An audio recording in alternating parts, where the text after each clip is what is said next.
तो एक बहुत बड़ी खबर आई है भारतीय अर्थव्यवस्था से, जहां इंडियन रुपये ने एक नया रिकॉर्ड बनाया है। जी हां, पहली बार रुपया डॉलर के मुकाबले 94 के स्तर को पार कर गया है।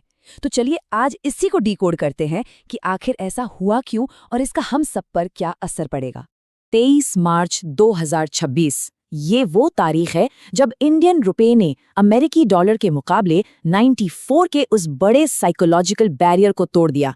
ये रुपये के लिए अब तक का सबसे निचला स्तर है, एक ऑल टाइम लो। तो सबसे बड़े सवाल यही है, आखिर रुपये में इतनी बड़ी गिरावट क्यों आई, और इससे भी ज्यादा जरूरी बात, इसका हमारी आपकी रोजमर्रा की जिंदगी पर क्या असर होने वाला है।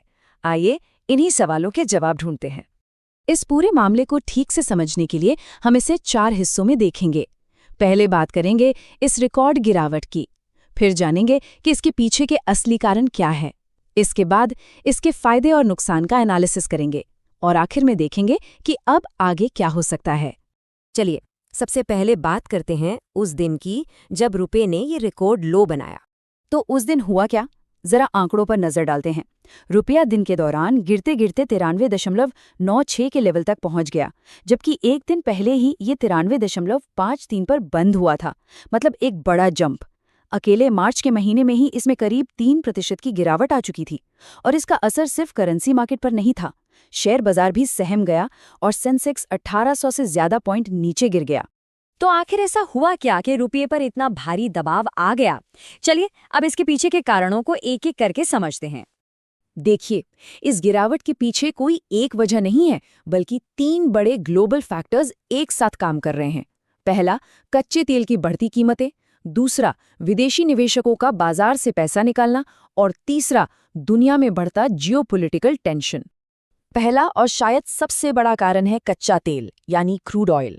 ब्रेंट क्रूड ऑयल की कीमत $113 प्रति बैरल के भी पार चली गई है।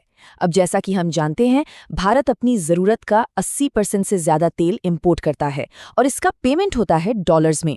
तो सीधा सा हिसाब है, तेल जितना महंगा होगा हमें उतने ज़्यादा डॉलर खरीदने पड़ेंगे और इससे रुपया पर दबाव बढ़ेगा और वो कमज़ोर होगा।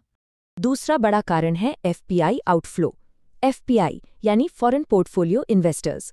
ये वो विदेशी निवेशक होते हैं जो हमारे शेयर बाजार में पैसा लगाते हैं। अब हो ये रहा है कि दुनिया भर में अनिश्चितता का माहौल है, तो ये निवेशक अपना पैसा भारतीय बाजार से निकाल रहे हैं। अकेले मार्च के महीने में ही इन लोगों ने 1 लाख करोड़ रुपए से ज्यादा की रकम यहाँ से निकाल ली है और उसे डॉलर या सोने जैसी सेफ जगहों पर लगा रहे हैं। और तीसरा कारण है पश्चिम एशिया में बढ़ता तनाव। इस नए संघर्ष ने पूरी दुनिया के बाजारों में एक डर का माहौल बना दिया है। कई एक्सपर्ट्स तो इसे एक ब्लैक स्वान इवेंट कह रहे हैं। ब्लैक स्वान इवेंट का मतलब होता है कोई ऐसी अचानक होने वाली घटना जिसका किसी को अंदाजा ना हो, लेकिन जिसके नतीजे बहुत बड़े और गंभीर होते हैं। तो कारण तो हमने समझ लिए, पर अब सवाल ये है कि इस कमजोर रुपये का हमारी अर्थव्यवस्था के अलग अलग सेक्टर्स पर क्या असर पड़ रहा है, कहाँ फायदा है और कहाँ नुकसान। और यहाँ पर कहानी थोड़ी इंटरेस्टिंग हो जाती है, खासकर जब हम टेक इंडस्ट्री की बात करते हैं। रुपये की ये गिरावट इस इंडस्ट्री के लिए एक दोधारी तलवार की तरह है। मतलब किसी के लिए अच्छी खबर है तो किसी के लिए बहुत बुरी। इसे ऐसे समझिए, एक तरफ है टीसीएस और इन्फोसिस जैसी बड़ी आईटी कंपनियां। ये अपनी सर्विसेज बेचकर डॉलर्स में कमाती हैं, लेकिन भारत में इनके खर्चे जैसे कि सैलरी रुपए में होते हैं। तो जब रुपया कमजोर होता है, इनके हर डॉलर के बदले इन्हें ज्यादा रुपए मिलते हैं, जिससे सीधा सीधा इनका प्रॉफिट मार्जिन बढ़ जाता है। वहीं दूसरी तरफ है स्मार्टफोन और इलेक्ट्रॉनिक्स कंपनियां। ये चिप्स और दूसरे पार्ट्स विदेश से मंगवाती हैं। रुपया कमजोर होने से इनका इंपोर्ट महंगा हो जाता है और इसका बोझ आखिर में कस्टमर्स पर ही आता है। कीमतों में 3 से 7% तक की बढ़ोतरी देखने को मिल सकती है। ये टेबल देखिए पूरी कहानी को काफी अच्छे से समेट देती है। आईटी सर्विसेज को डॉलर में कमाई की वजह से सीधा फायदा है। स्मार्टफोन और इलेक्ट्रॉनिक्स को इंपोर्ट पर निर्भरता के कारण नुकसान है। क्लाउड और डेटा सेंटर्स को भी महंगा हार्डवेयर इंपोर्ट करना पड़ता है, तो उन पर भी नेगेटिव असर है। और स्टार्टअप्स के लिए ये एक मिक्स्ड बैग है।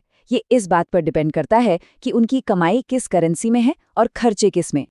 लेकिन सबसे जरूरी सवाल, आम लोगों के लिए इसका क्या मतलब है?